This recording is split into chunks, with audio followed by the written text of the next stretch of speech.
Hello master, ఏమండే madam గారు. ఎప్పుడు చేసినా సూపర్ హిట్ అయ్యే కోడికూర రెసిపీని రొటీన్ స్టైల్లో కాకుండా కొంచెం డిఫరెంట్ గా చేసి చూపిస్తాను. అస్సలు మిస్ అవ్వకండి. ఇవాళ నేను చూపించే కోడికూర ఫ్లేవర్డ్ రైస్ లోకి, అన్నం చపాతీలోకి అద్దరిపోయేలా ఉంటుంది. బిగినర్స్ కూడా చాలా తేలిగ్గా చేసేయచ్చండి. శుభ్రం చేసి పెట్టుకున్న 1/2 kg చికెన్ లోకి ఉప్పు, కారం, గరం మసాలా, జీలకర్ర పొడి, ధనియాల పొడి, పసుపు, అల్లం వెల్లుల్లి ముద్ద, పచ్చిమిరపకాయ చీలికలు, అరచెక్క నిమ్మకాయ, పెరుగు, వేయించి పెట్టుకున్న ఉల్లిపాయల్ని వేసుకొని మొత్తం కలిసేలాగా ఒకసారి చక్కగా కలుపుకోండి. మారినేషన్ మసాలాలకి పెద్దగా కొలతేమీ లేదండి. మీరు తినే ఉప్పు, కారం మసాలాల్ని బట్టి అప్రాక్సిమేట్ గా కలుపుకోండి. ఇక కూరలో మసాలా కోసం 1/2 టేబుల్ స్పూన్ గసగసాలు, 7-8 లవంగాలు, 3-4 యాలకలు, 1/2 టేబుల్ స్పూన్ సోంపు, షాజీరా, ధనియాలు, దాల్చిన చెక్క, 2 మరాఠీ మొగ్గలు, ఒక చిన్న అనాస పువ్వు. వీటితో పాటు కన్సిస్టెన్సీ కోసం కొంచెం జీడిపప్పు, కారం లేని ఎండుమిరపకాయలు. వీటన్నిటిని ఒక బాణల్లో వేసుకొని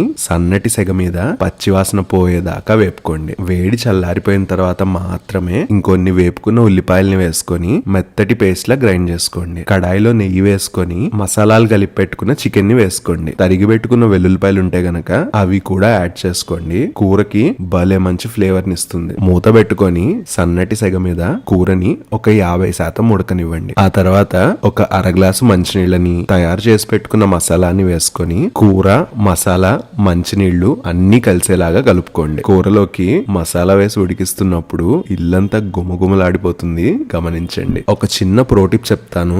గ్రేవీ కొంచెం తీయగా ఇష్టపడే వాళ్ళు, చపాతీల్లోకి చేసుకునే వాళ్ళైతే గనక 1 నుండి 1.5 స్పూన్ల దాకా పంచదారని వేసుకోండి.